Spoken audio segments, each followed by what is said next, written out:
Sorry, my power cord broke. Same thing happened to Joe Biden. Oh, stop. Stop. No. Save it. I've already been using my best stuff. Save it, Oh, Ezra. oh, no. Save it. From New York Times Opinion, I'm Michelle Cottle. I'm Ross Douthat. And I'm Ezra Klein. And this is Matter of Opinion.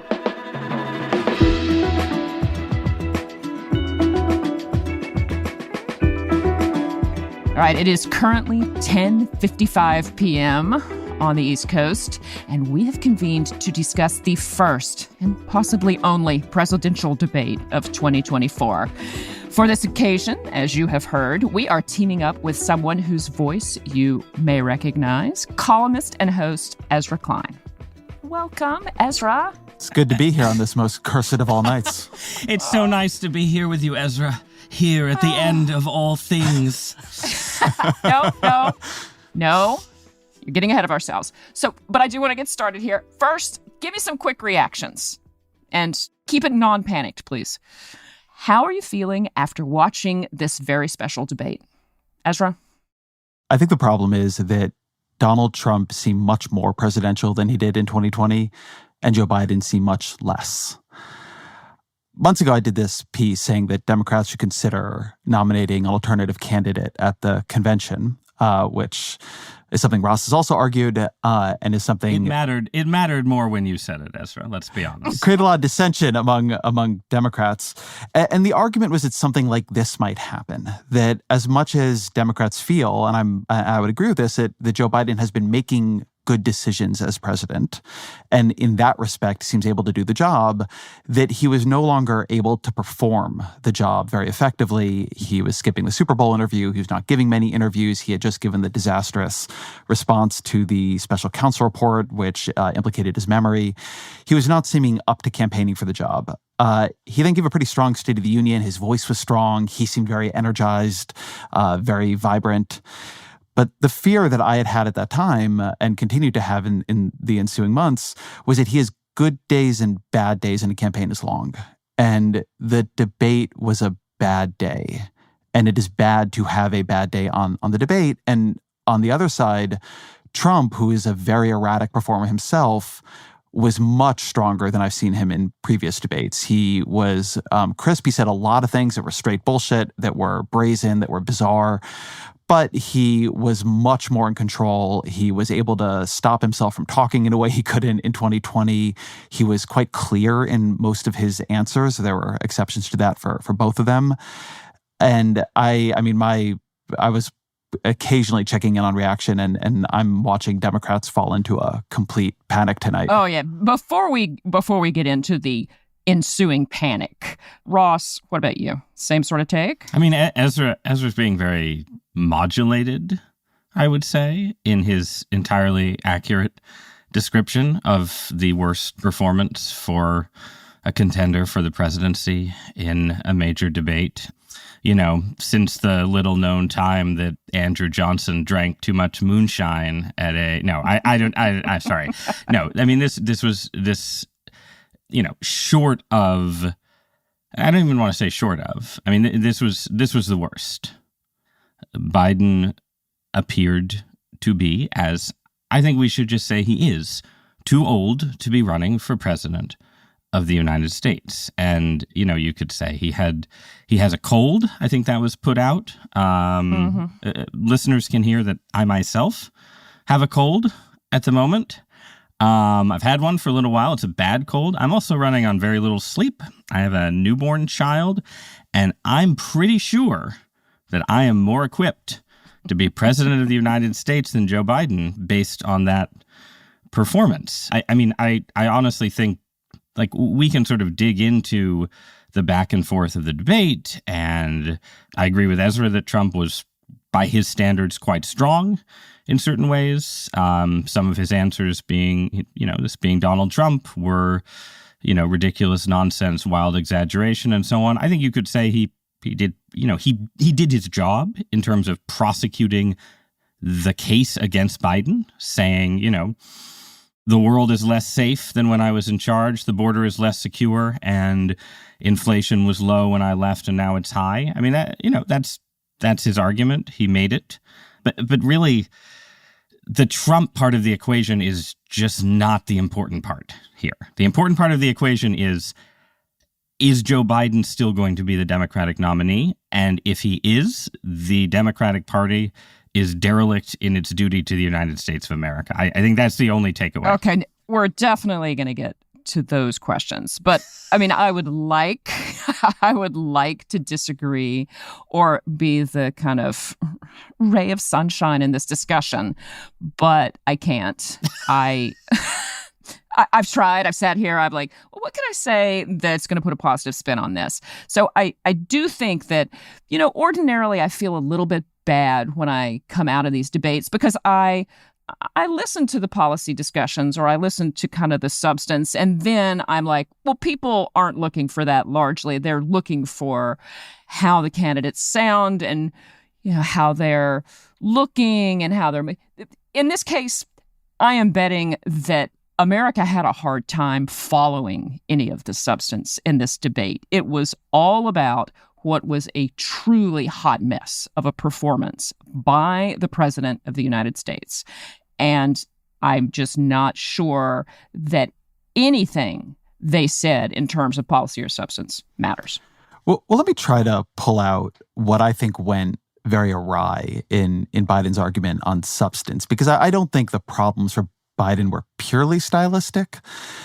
So I think if you extract, going back to the beginning of the debate, what Biden was actually saying, he begins by trying to puncture the bubble of nostalgia for Trump by saying, look, you all are forgetting what a disaster this country was when Donald Trump left the scene. We were in the throes of COVID. There was a crazy level of deficit spending. Unemployment was really high. The economy was frozen. But Trump's attack on Biden is that things are bad now, that inflation is high now, that people are mad about prices now, that the world feels out of control now. And in response to that, and this is something I found very striking, Biden fell back in an almost second-term Clintonian way on very specific policies he has passed, as opposed to any grand narrative of what he has done. So you kept hearing him, bring up Medicare drug pricing, which is something they passed as a very small part of the Inflation Reduction Act. There were things he brought up, but if you think about the big narrative of Joe Biden's legislation, right, the Inflation Reduction Act, the big climate investments there, the bipartisan infrastructure bill, the CHIPS and Science Act, it's a narrative about industrial policy, a narrative about innovation, a narrative about spending money, building real things in the real world. Well, Donald Trump had very few accomplishments like that. It was a joke that he kept saying it was infrastructure week and never passing an infrastructure bill. Biden was very caught up in details and did not have, I think, a strong grand narrative, except for saying that the economy is doing well by international comparisons, which is true, but people, don't feel it. They feel very upset about the economy. And so there actually, I think, was a substance problem. I don't think Biden, while he couldn't land rhetorically his punches, I also don't think his overall presentation was strong. And the truth is that I think that Trump had some strong points in his. A lot of what Trump said about his own presidency, I think, was factually incorrect. But the general sense that he pushed, which is like, if you go back, things felt calmer to you than they do now. It was clear he was able to deliver it repeatedly. And the fact that, Russia did invade Ukraine. I don't think it's Joe Biden's fault. Like, there is a disaster happening in Gaza right now. His ability to coast off of a generalized sense of disorder was, to me, his sort of strongest argument throughout the night. Yeah, Trump was much better than we have seen him in many opportunities. And I love your take. I just love the idea that the biggest problem here with Biden's defense of his record was that it was kind of small bore as opposed to big message, except that even with the small bore, he couldn't do a straight line narrative. At one point early on, he wound up saying something along the lines of, I took down Medicare? What? This was just beyond. And so, look, I was listening for the substance. I was listening for him to make his case because I think he's been a very effective president. He has very impressive achievements. He's managed to get through stuff that by all accounts he should not have been able to get through. He had a lot to brag about, and he just couldn't do it. Yeah, I'm hesitant again to even sort of do normal debate analysis.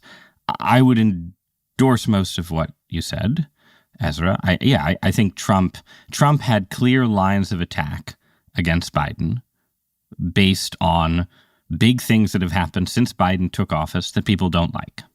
And, in his Trumpian way, he prosecuted those arguments pretty effectively.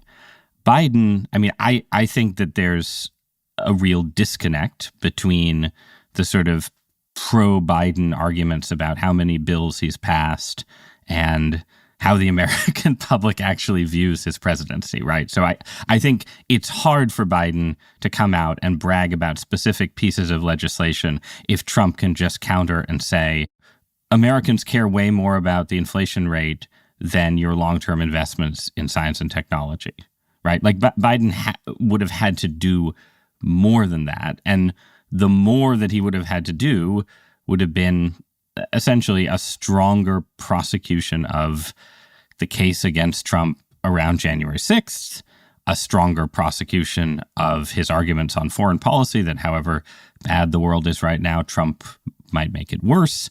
But again, to me, the central thing about this debate, you watch the debate with the sound off, right? The split screen moments where when Biden is talking, Trump is Trump, he's making his faces, he's sort of glowering and he's jowly and, and sort of smirking here and there. But he looks like a guy who is, comfortable being on television, right? When Trump is talking, Biden's face hung slack in a way that I think the optics of it alone, before you even get into the mumbling and fumbling and missteps and stumbling, the optics alone are so devastating as to render the discussion of, what kind of argument they should have been having almost irrelevant. I do think that the single most damaging way to think about tonight is to imagine that people are asking themselves, do I want a Joe Biden who is 3 years or 4 years older than Joe Biden is now serving as president? I said back in the day when I was doing these pieces, before the State of the Union, that look, he can do the job of the presidency, but he can't perform it. I've always thought that line is a little fuzzier than I gave it credit for then, because the presidency isn't just about making decisions. It is also about communicating those decisions. And it is also about persuading people that what you're doing is the right thing, right? Very famously, the power of the presidency is a power to persuade, right? That is the classic political science view of the president.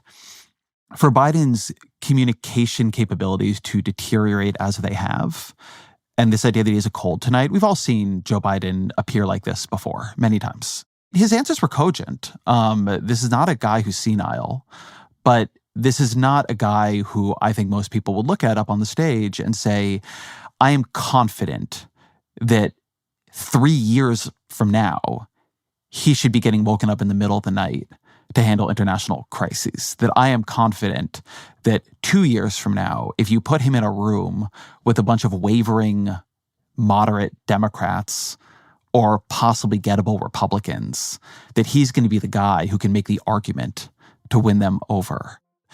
And so on that visceral level, that, would you hire this guy for the job or the other guy for the job? To me, that was the disaster of the night for Joe Biden. He did not look up to the job. Let's take a quick break, and we'll be right back.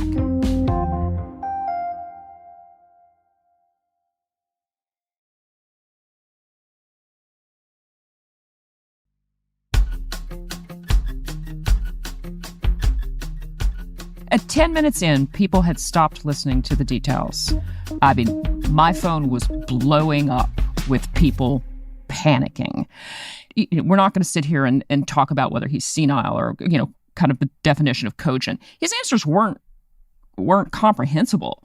They were not, much less clear during a lot of this. And so when Trump would fire off an accusation about you being the worst president or you're going to run this country into a ditch, after a certain point, people weren't listening to kind of what it was that Trump was accusing him of doing, running the country into the ditch. They're just like, yeah, this guy can't do this. He can't keep the country on track. And it absolutely pains me to say this, but that's all people are going to take away from this is that he is not up to the job. Well, and I mean, to link or attempt to link the substance of the debate, such as it was, to the nature of Biden's performance, a lot of Trump's argument on foreign policy, especially, was based on the idea that the world was more stable when he was president because other countries were a little bit afraid of him, that they thought he was kind of a tough guy. They didn't know what he was going to do. He was willing to take out Soleimani and so on, right? I mean, that kind of argument. And if you're watching the debate, that argument seemed to be vindicated right there on the stage. You watch that debate and you're like, yeah, the guy on the left, whatever his other problems, seems like a guy who would be more intimidating to the leaders of Iran, Hamas, and even his pal Vladimir Putin than the guy on the right. Like that was just a winning argument for Trump right there.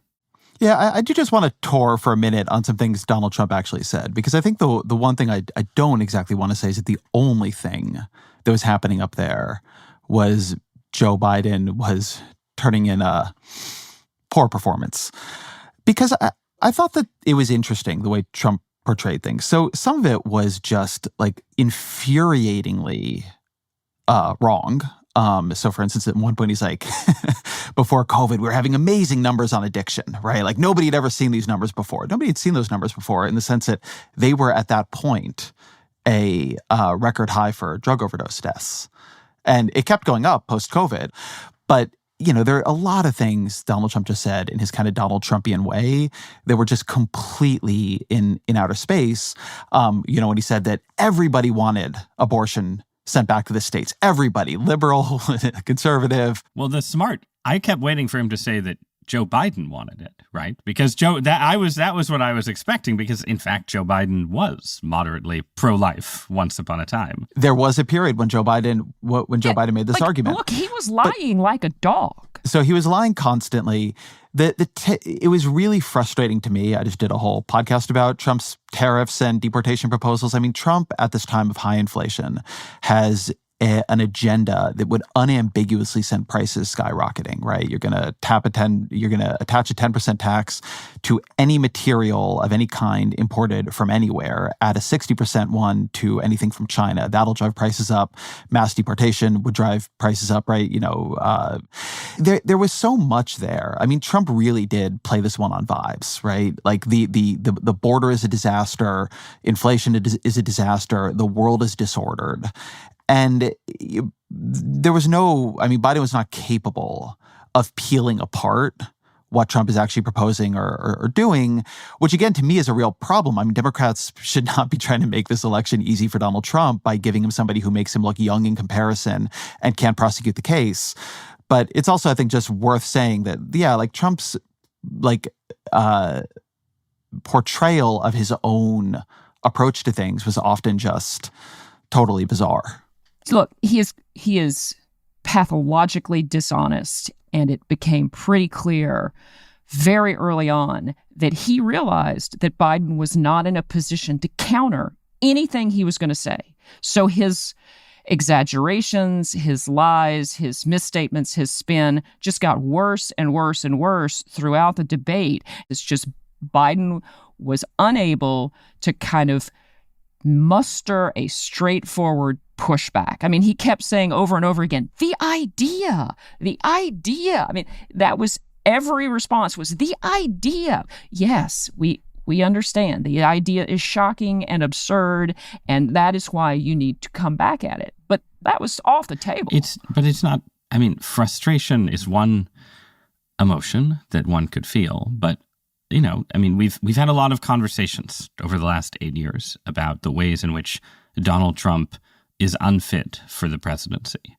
And, you know, some of the dishonesty on display tonight, it's not the most extreme example of that, but, you know, I'm happy to continue to acknowledge that Donald Trump is unfit for the presidency. But Joe Biden is unfit for the presidency as well. And that is manifest in tonight's performance. He is unfit to be president of the United States. It is. So where does that leave this race? What do you guys have both put forth the argument that he should not be the nominee. Where are you wanting to take it now, guys? Either one of you. What is the big idea? I think Ezra's got a plan. Ezra, tell him the plan. Ezra always has a plan. I don't know that I would call this a plan at this point. Look, I often try to get people to imagine this in this way because I think for the Democrats, they have a kind of, it's like an event horizon they can't think past of how would you get Joe Biden out of the race, what would happen. But if Joe Biden, God forbid, had some health crisis that made it so he could not run, Democrats would not just curl up into the fetal position and hand the election to Donald Trump. They would do what the rules say they need to do, which is they would go to the convention.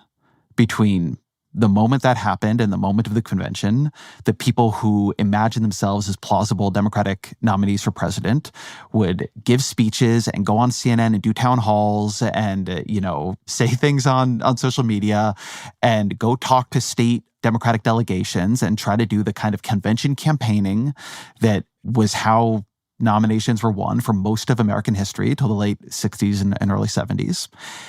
And then they would try to pick a ticket that they thought could win. Maybe that would be Gretchen Whitmer and Josh Shapiro. Maybe that would be Wes Moore and Gavin Newsom. They have the issue that even though I don't think Kamala Harris is a strong candidate, I said back then, and I believe tonight was proof in this, that I think she's probably a little underrated. I would have much preferred to have Harris up on that stage tonight than Joe Biden.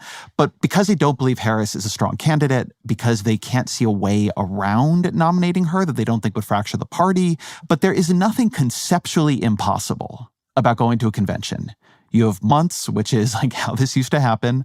You have, I think, a fair amount of Democratic talent. You could, try to have waiting in the wings. It is not a safe route. It is risky. It could blow up in everybody's face.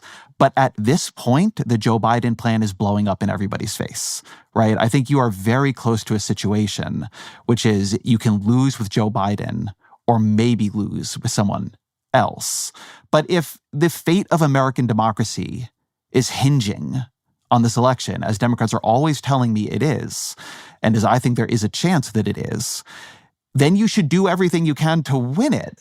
Not doing anything from here because it's uncomfortable and maybe doing something else might not work either. I don't really know what to say about it. Like walking into this in Nate Silver's election model, Trump had a 2/3 shot at winning the Electoral College, right? That was what the model said yesterday. I don't think it gets better from here. What? It's going to be the convention speech that is going to resuscitate Joe Biden. It's going to be some other conviction for Donald Trump. It's going to be the second debate. Does anybody believe they're really going to have that?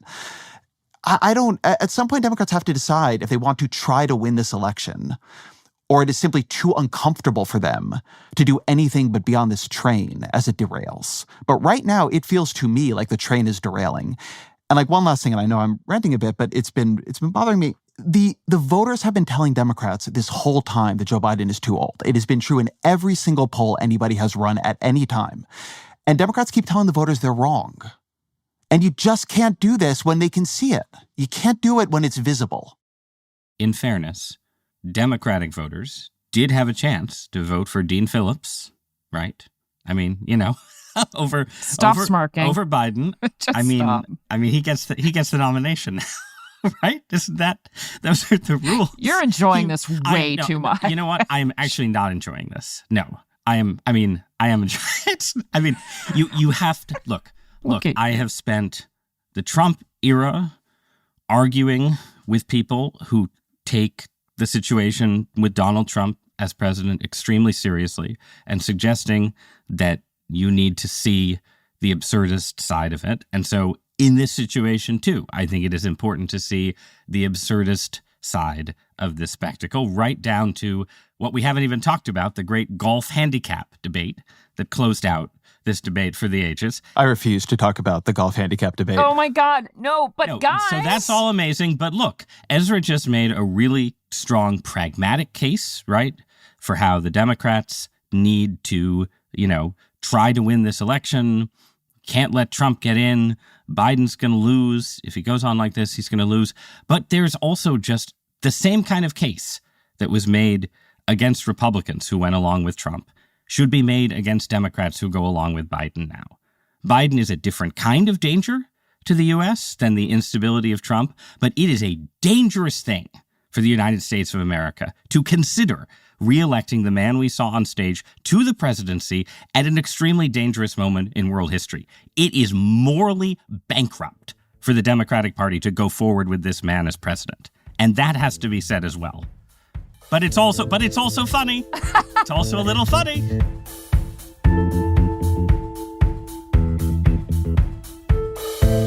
Let's take a quick break here, and we'll be right back.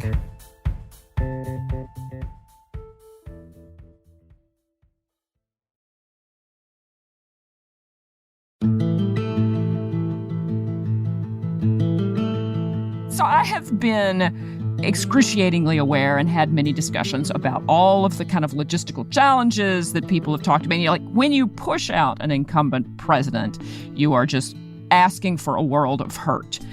But that said, at this point, the party really is overdue for a good gut check as to what they think is going to happen. And I think there are a lot of senior Biden people who need to be asking themselves, like, what on earth are we expecting to happen to turn this around? And I just can't come up with a good scenario. So, Ezra, we're gonna go with your plan, right? The problem I think the Democratic Party has is couplefold. One is just simply a collective action problem. And this was also the thing that was an issue around the primaries. As Ross said or suggested, the only real Democrats who ran against Biden were Dean Phillips and then in a different way, RFK Jr. And I think that might have been different if Democrats had suffered the wipeout in 2022 that many people expected they would. But they didn't. They had a stronger than expected midterm that strengthened Joe Biden's hand. And it's very dangerous if you're Gavin Newsom, if you are Jared Polis, if you're Gretchen Whitmer, if you're J.B. Pritzker, if you're one of the national level Democrats, Ro Khanna, Chris Murphy, et cetera, Amy Klobuchar, to challenge the incumbent president. So you see people doing things like what Gavin Newsom is doing, which is running this weird quasi-presidential campaign, like as a Joe Biden surrogate to like make himself stronger for 2028 or look like a strong alternative if something happens and Biden has to drop out. They still have this collective action problem now. If you're staff around Joe Biden, you're going to go to Joe Biden and tell him he's got to drop out. I think you should. I said that before, that the only way Joe Biden drops out is if the people he trusts most kind of collectively convince him to do so. And this goes, I think, a little bit to something Ross was saying.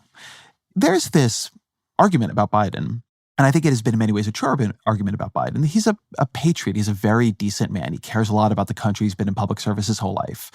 I do think at some point that demands he looks at this situation with a little bit more self-awareness and realism than he has. I mean, it was his decision to run again, and he shouldn't have made it.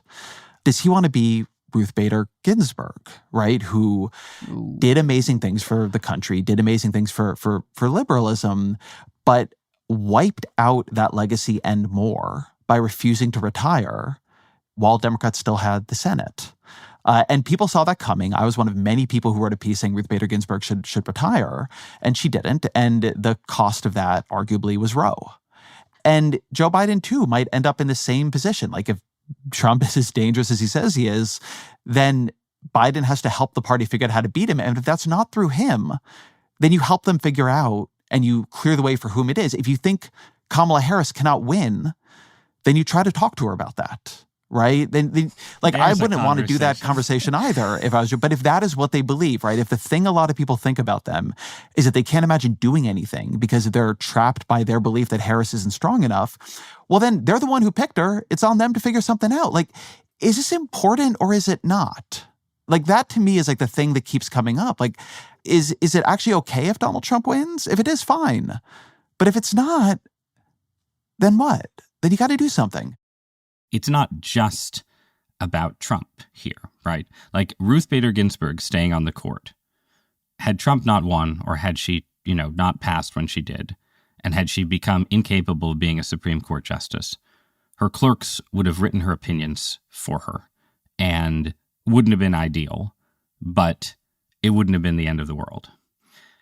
Joe Biden, again, we've had this conversation about Trump so many times. Joe Biden is in charge of America's nuclear weapons. Joe Biden is in charge of the Pax Americana at its greatest moment of strain in generations. Joe Biden is in charge of, the United States of America at a moment when a bunch of, kooky but quite smart people think we're about to take some kind of quantum leap in terms of what artificial intelligence is going to do, right? I'm sorry, if the choice is between the two men you saw on stage tonight, are you choosing Biden for that, guys? Between the two of them, yes, I would choose Biden for that. Absolutely. I mean, for two reasons. One is that the thing you just said about Ginsburg is also true for presidents. I don't think Biden is senile, and I think in general he's been making good decisions, but they are surrounded by staff, and they are surrounded by agencies, and who you nominate to positions matters. So one, absolutely. I've watched how Joe Biden has governed in the past couple of years. I saw how Donald Trump has governed. I also see what Donald Trump is proposing. I see what Joe Biden is proposing. I mean, Trump's 10% tariff on everything plan is genuine lunacy. No, but wait a minute. Donald Trump's 10% tariff on everything plan is a bad idea. Having the Joe Biden we saw on stage 2 years further on in the midst of a major world crisis seems to me objectively more dangerous than having... Look, so far in my view, Biden has not dramatically mishandled, or even really mishandled at all, a major crisis. I mean, I have my disagreements with him on Israel policy. Look, Ezra, I've been an apologist for the Biden foreign policy. I think he did the right thing getting out of Afghanistan as badly as it went. I just interviewed J.D. Vance recently and tried to make the case to him that Biden's Ukraine policy has been actually pretty restrained and reasonable. I can make the same case that you're making, but there is a role that the presidency plays in the world system that depends on the guy being there. And I think we're in danger of understating the extent of the limitations that we saw from Joe Biden tonight. That's all. And what it implies for, again, the morality of putting him back in charge, independent of the question of how do you beat Trump? So you're worried that Vladimir Putin watches tonight's debate and is like, oh yeah, I can just steamroll him. I mean, aren't you worried about that? International politics isn't a fist fight. I really think this is sort of getting a little bit too into the pomp of a debate. They're not the way you do international politics is not Putin and Joe Biden go in a back room and, have a bare-chested wrestling match, as much as Putin might enjoy politics working out that way. It's not that, but it's not that completely. I think it is not that, but okay. or whichever number of negatives I need. Yeah. But if you're asking me who on the debate I would choose to be president, you're asking me, as Joe Biden says, to not compare him to the almighty, but to the alternative. My view is that Democrats should not make this that easy. I don't think Joe Biden should be running. I'm very clear on that. Look, the place where Democrats are paralyzed, in my view, is strategically, right? They can't, and I got a lot of feedback on this, much of it very angry. I talked to people who are involved in conventions. I talked to the kinds of people who are delegates at conventions or who would be influential to delegates at conventions. They don't believe the party has the muscle for this. They're not sure who the delegates are. It's not like it was in the 60s where parties knew how to do this and had a lot of muscle memory on it. And so I think, if tomorrow what is going to happen, or today, is that people are going to wake up in the Democratic Party and think, oh no, we have to do something. The problem they're facing really is what do they do? And so I'll ask it of you two. I mean, do the two of you actually think, if you're the Democratic Party, you go to a convention and you just sort of open this up on the floor and try your best? Or do you try to coronate Kamala Harris? What are you actually saying should happen? I've ranted. I'll let Michelle handle that one. I think they should have a plan in place before they get to the convention. I mean, if they wanted to go down this road, they need to do a lot of legwork and a lot of organization before you get it to the convention and just throw it open. I think that's not how it works anymore. I think you would have to have made some deals and agreements. I mean, the party has a good farm team, but I don't think you can just leave it to God on convention week.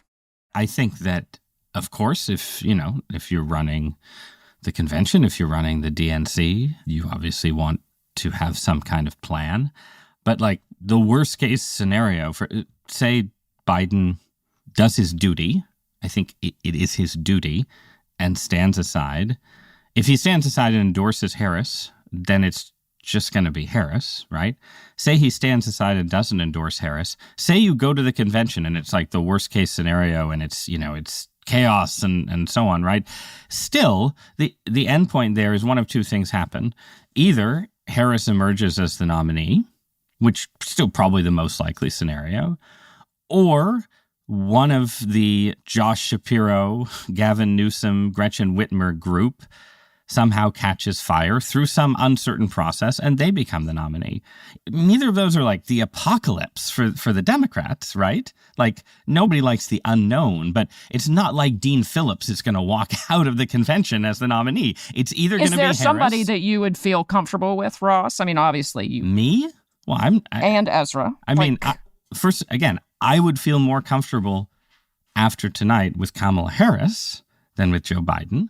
But is that who you would feel most comfortable with? I mean, I think Josh Shapiro is a fairly impressive guy among the Democrats. I mean, if you're asking me to just randomly pick the Democratic nominee, sure, Josh Shapiro. How about that? I don't, yeah. What about you, Ezra? I think you actually have I did a great episode with Elaine K. Mark on how conventions work. And I think that you have to go through a process of seeing these people under this kind of light. There was a good interview from our friends over at the Interview podcast with Gretchen Whitmer that came out about a week ago. You can find it on the daily feed or on the interview feed. And I thought she performed well there. But I think you need to see people pushed, right? Which, again, if they did something in the next week, right? If Joe Biden comes out and says, look, this is a very hard moment for me, but I've come to the conclusion that I'm a liability to something bigger than me if I run again. And I have great faith in the Democratic Party. I have great faith in the many amazing people who've served in my administration, Kamala Harris, Pete Buttigieg, so on. And I'm going to finish out my term and do the best I can on the crises I'm facing. And, the Democratic Party is going to pick a new candidate. I think we would see, right? And I think that it would be up to people to give speeches. And, we could see if, Gina Raimondo, the Commerce Secretary and former Rhode Island governor, is able to catch fire. I do, before we go too far down this path, though, I want to at least take a minute and push the Biden apologist line here and see what you think of it. So, if I'm if you say that he had a cold, I'm going to scream. If I'm a diehard Biden guy, here's what I would say. This was a bad night.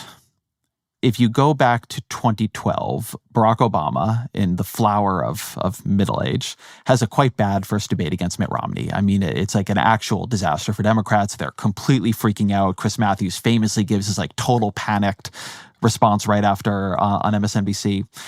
And that it's often the case that presidents who are not used to being challenged anymore and are not debating and have no sea legs for this have a hard time on their first outing. And yes, this is what it looks like when an 81-year-old has that performance. This is not who he is. This is not the guy we see in private. It's not the guy you saw at the State of the Union. It's not the guy you see in a lot of the speeches.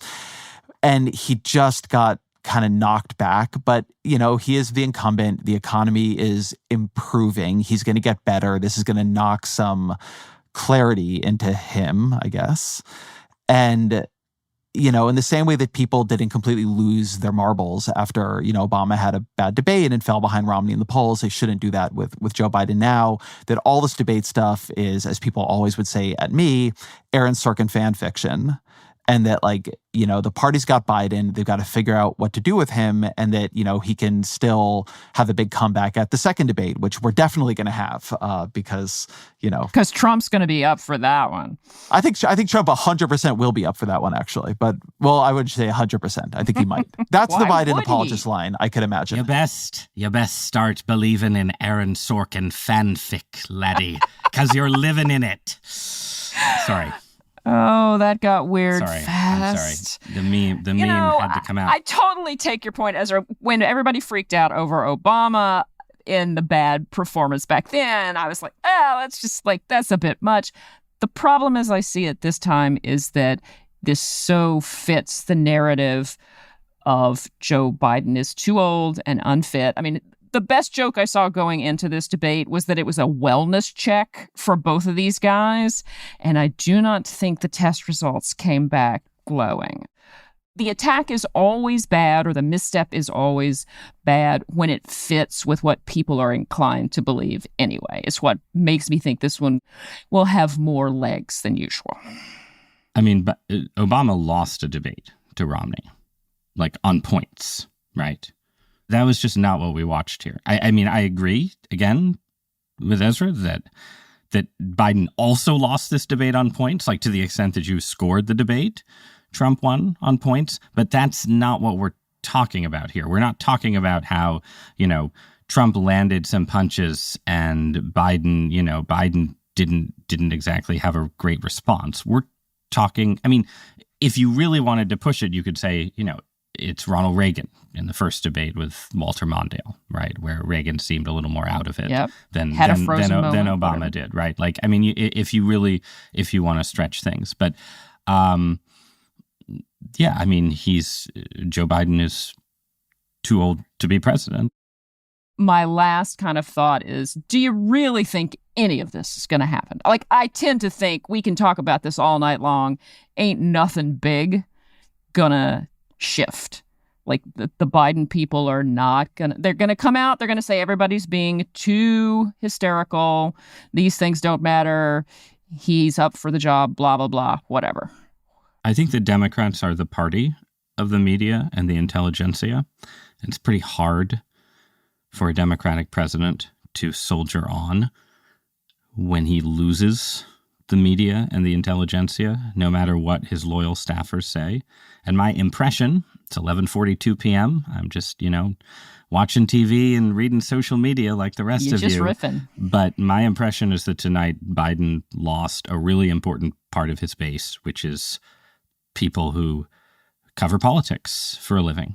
Ezra, give us some uplift. Oops, sorry. That's not, no, but wait, this is, I know we have to end, but if you want to be uplifted as a Democrat, couldn't that be the good news, right? There are going to be conservatives tonight who are saying Trump did too well because he's going to knock Biden out of the race and the Democrats will nominate someone who can beat him. I don't make predictions. I'm not going to play it as uplift or pessimism. The Democratic Party is going through, as we speak, a genuine panic. They were quite unnerved as of last week. They're going to be in crisis this week. And we're going to see now if the Democratic Party can act like a party, right? Is that structure, which sometimes now seems vestigial, like you have the organization of something that looks like a party, but to use a term from Sam Rosenfeld and Daniel Schlotzman, that it's a hollow party, that there's nothing in the center of it. Or can it act, right? I mean, you go back to the 2020 primaries, Biden is not looking great. It looks like Sanders is going to win. And there's all at once after South Carolina, this convergence through Klobuchar and Buttigieg endorsing him, this sort of movement of the party that sends a very strong signal and helps Biden take the nomination when he was looking quite on the ropes, like very shortly before that. It's easy to forget how bad he looked after Iowa and New Hampshire. And so now we're going to see, right? The Democratic Party, I don't believe if you gave all the, top Democrats right now truth serum or such a thing there, and you said, is Biden going to win? They would tell you yes. So now that is like sitting there in their hearts, we will see, can they act in any kind of coordinated way to do something difficult, which is persuade this guy that he shouldn't run again and risk becoming the Ruth Bader Ginsburg of this election and destroying his legacy and handing this back to Donald Trump? Or can they get him to stand aside? And if they do, can they use the party and the convention the way these things were traditionally done to try to choose a ticket strategically? If they don't believe it's Kamala Harris, then that is a politically tricky, but not the end of the world thing to have to to handle. By the way, in 2016, the vice president did not get the nomination, right? I mean, somebody else got the nomination because the party strategically organized around Hillary Clinton, not Joe Biden. That was probably a strategic mistake back then. But nevertheless, like, sometimes the vice president does not get the nomination. If they don't believe it's her because she's not able to impress people in a kind of run-up period, then so be it. And maybe she would impress everybody in a run-up period. I do think she's somewhat underrated. But we're going to see. Like, is the Democratic Party a party, or is it just Joe Biden, just whoever's in charge at that moment? Okay, well, I'm going to go put on my pajamas, and we're going to call it a night. Guys, thank you so much. Yeah, Ezra, this was great. You were fantastic. Ezra, you were such a good sport to stay up with us. Yeah. I'm on the West Coast right now. This is easy for me. Oh, shut up. Never mind. I'm hanging up.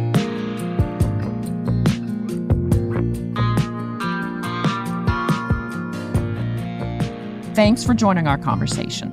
Give Matter of Opinion a follow on your favorite podcast app, and leave us a nice review while you're there to let other people know why they should listen. As we cover the election and this summer's political conventions, we want to hear from you. What questions do you have? Share them with us in a voicemail by calling 212-556-7440. You can also email us at matterofopinion@nytimes.com. Matter of Opinion is produced by Sophia Alvarez-Boyd, Phoebe Lett, Andrea Betanzos, and Derek Arthur. It's edited by Jordana Hochman. Our fact-check team is Kate Sinclair, Mary Marge Locker, and Michelle Harris. Original music by Isaac Jones, Efim Shapiro, Carol Saburo, and Pat McCusker.